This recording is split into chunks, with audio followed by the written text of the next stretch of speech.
Briar Stewart in the Bureau this morning. Briar, we know that the Iranian regime is attempting to throttle communications with the outside world.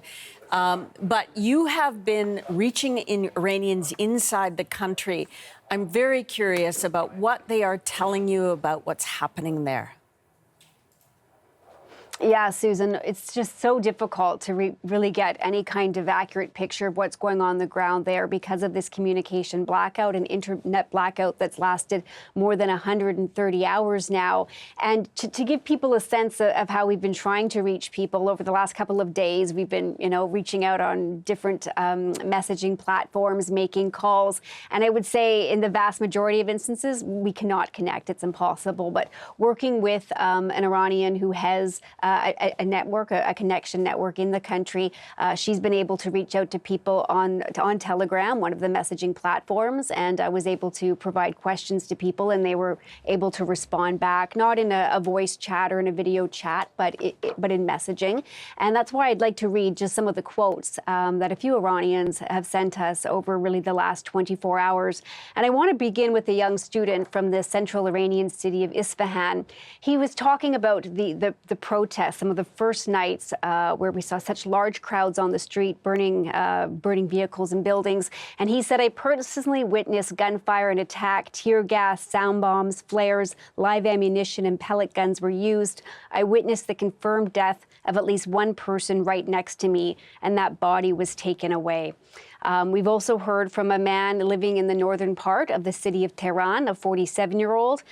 He talked about just the level of shock that people had, and he said it feels as though everyone is in shock right now, waiting for another development.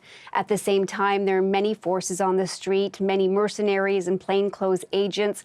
It feels as though people don't want to speak properly anymore. They're afraid.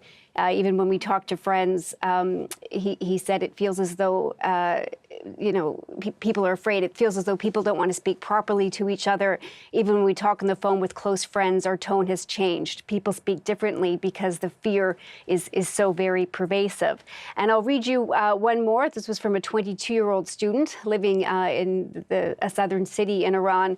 And he talked about just what we are hearing from U.S. officials, particularly U.S. President Donald Trump, who has threatened to take some kind of action that has not been defined, but certainly people are really, watching that very closely, just wondering what the U.S. president might decide to do and how it will affect kind of the stronghold that the regime still has.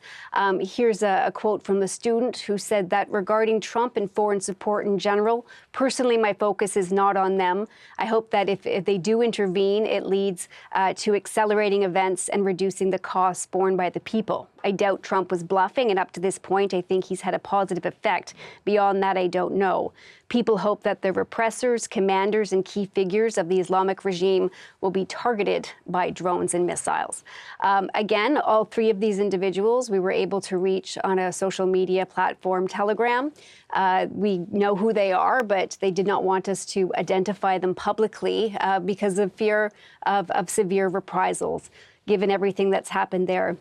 Of course, we know just the very severe punishment that people face for speaking out, for taking to the streets, for criticizing the regime. And again, these are just three voices that we've heard from inside the country. We do know that it is very politically divided. And of course, the opposition is fragmented as well. Briar, so enlightening to hear those people speak about how the tone has changed, how they're afraid to talk to their friends or neighbors because somebody might be listening or watching them. It's all happened in 10 days. It's really remarkable. And we've been listening to human rights groups from outside Iran reporting on what's happening inside it. One of the things they're talking about is the thousands who've been arrested and the so-called forced confessions. We don't know what led to those forced confessions. That's very disturbing. What other things are the human rights organizations telling you? Well, human rights groups have been trying to piece together everything that's been happening. All these people who have been killed, of course, human rights groups are reporting more than 2,400 have died. They're trying to, put out the testimonies of witnesses, identify the victims, and it has become increasingly hard. I spoke a short while ago with a group called Henga based in Norway, and one of their organizers told me that, they have this kind of system in place when there is a communications blackout like this. They have plan B, plan C, trying to get, their contacts on the ground able to send information out. But what she told me was this time it is much, much more difficult. Before, she said they would send people to border areas. Sometimes they were able to get on a phone and to make a call out. She said, yes, people have been relying on Starlink, which is, of course, the satellites that people are able to use to get on an internet connection. But all of these things are really being, taken away at some level by the regime. In fact, just this morning, you had Iran's intelligence services saying that they confiscated a shipment of Starlink satellites, that were in a border area.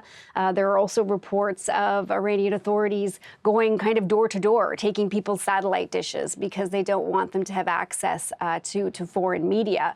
And so this human rights group, Hengal, that I was speaking with, said even over the last couple of days, it has become even harder to get some of these witness statements and testimonies out of the country because the authorities knew that people were using Starlink. In fact, U.S. President Donald Trump mused about maybe sending more shipments to Iran so people could access the internet.